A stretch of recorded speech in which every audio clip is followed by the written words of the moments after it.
सूरज ढल चुका था और धूल भरी सड़क पर लंबी भयानक परछाइयां पड़ रही थीं। मैं घर जा रहा था और उस पुराने कच्चे रास्ते का शॉर्टकट ले रहा था जो खंडहर हो चुके ब्लैकवुड मैनर के किनारे से होकर जाता था। शहर में हर कोई ब्लैकवुड मैनर और उससे जुड़ी डरावनी कहानियों के बारे में जानता था। यह लगभग एक सदी से खाली पड़ा था और स्थानीय कहानियों में उस परिवार के बारे में बताया जाता था जो वहां रहता था और रहस्यमय परिस्थितियों में उनका दुर्भाग्यपूर्ण अंत हुआ था। जैसे जैसे मैं रास्ते पर आगे बढ़ता गया, हवा ठंडी होती गई और मैं इस एहसास को दूर नहीं कर सका कि कोई या कुछ मुझे देख रहा है। मैंने अपनी गति तेज कर दी। मेरा दिल मेरी छाती में जोर जोर से धड़क रहा था। यह एक बहुत बड़ी गलती थी। पुराना कच्चा रास्ता ऊबड़ खाबड़ और असमान था। सड़क के दोनों ओर ऊंचे ऊंचे पेड़ों ने एक अंधेरी भयानक छत बनाई हुई थी जो जितनी भी चांदनी थी उसे रोक रही थी। वे आवाजें जो आमतौर पर सुकून देने वाली होती थीं, अब सन्नाटे को और बढ़ा रही थीं और उस डर को और बढ़ा रही थीं जो मुझ पर छा गया था। मैंने खुद को अपनी बाहों में लपेट लिया, उस बढ़ती ठंड से बचने की कोशिश कर रहा था जो मौसम से कम और उस जगह के माहौल से ज्यादा जुड़ी हुई लग रही थी। मैंने खुद से कहा कि यह सिर्फ मेरा वहम है, ब्लैकवुड मैनर के बारे में कहानियां सिर्फ कहानियां हैं, इससे ज्यादा कुछ नहीं। लेकिन गहरे में मैं इसे महसूस कर सकता था।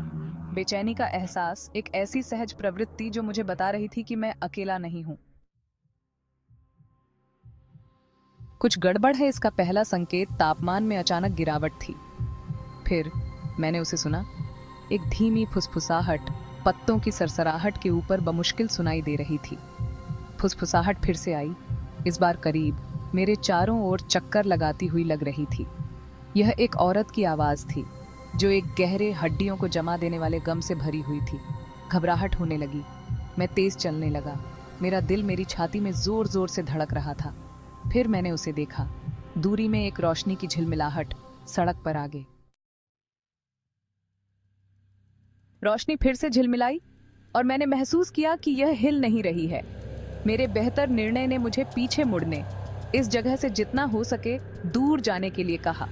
लेकिन एक अनजानी शक्ति जो एक भयानक जिज्ञासा से प्रेरित थी ने मुझे रोशनी की ओर खींच लिया।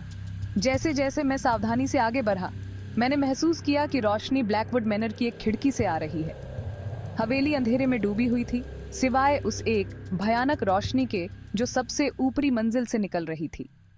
मैं एक पल के लिए वहीं खड़ा रहा, डर के मारे जम गया। ये सोच रहा था कि पीछे मुड़ूं या नहीं, लेकिन जिज्ञासा मुझ पर हावी हो गई। मैंने एक गहरी सांस ली और सावधानी से हवेली की ओर बढ़ा गया। जैसे जैसे मैं हवेली के करीब पहुंचता गया, मैंने देखा कि सामने का गेट जो हमेशा बंद रहता था थोड़ा सा खुला हुआ था। मैंने उसे धक्का दिया। जंग लगे कब्जे विरोध में कराह उठे, उस भयानक सन्नाटे को तोड़ते हुए जो उस जगह पर छा गया था। मैं सामने के बरामदे की ओर जाने वाले ऊंचे रास्ते पर कदम रखा। मेरे कदम शांति से गूंज रहे थे। मैं बरामदे की चरमराती लकड़ी की सीढ़ियों पर चढ़ा गया। मेरा हाथ धूमिल दरवाजे की घुंडी पर मंडरा रहा था। मैंने एक गहरी सांस ली और धीरे से दरवाजा खोला। यह एक कराह के साथ खुला, एक अंधेरे इंटीरियर का खुलासा करते हुए जो धूल और सड़ांध की गंध से भरा हुआ था। मैं अंदर कदम रखा।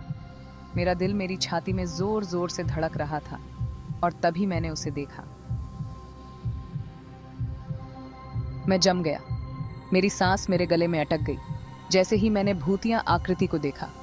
सफेद रंग की औरत धीरे धीरे मुड़ी। उसका पीला चेहरा पास की खिड़की से आती चांदनी से जगमगा रहा था। उसकी आंखें, चौड़ी और खोखली, मेरी आंखों से मिली और मेरे होठों से एक खून जमा देने वाली चीख निकल गई। सफेद रंग की औरत मेरी ओर बढ़ी। उसके पैर जमीन को नहीं छू रहे थे। मैं पीछे हट गया। मेरा दिल मेरी छाती में जोर जोर से धड़क रहा था। हर प्रवृत्ति मुझ पर भागने के लिए चिल्ला रही थी। मैं मुड़ा और भागा। मेरे फेफड़े जल रहे थे। मेरे पैर डर से भारी थे। मैं उस औरत के दर्द भरे रोने को अपने पीछे गूंजते हुए सुन सकता था। मुझे रुकने, वापस आने का आग्रह कर रहा था। मैंने पीछे मुड़कर देखने की हिम्मत नहीं की। मैं बस दौड़ता रहा, आंख बंद करके, बेतरतीब ढंग से, अंधेरी और जीर्ण शीर्ण हवेली से।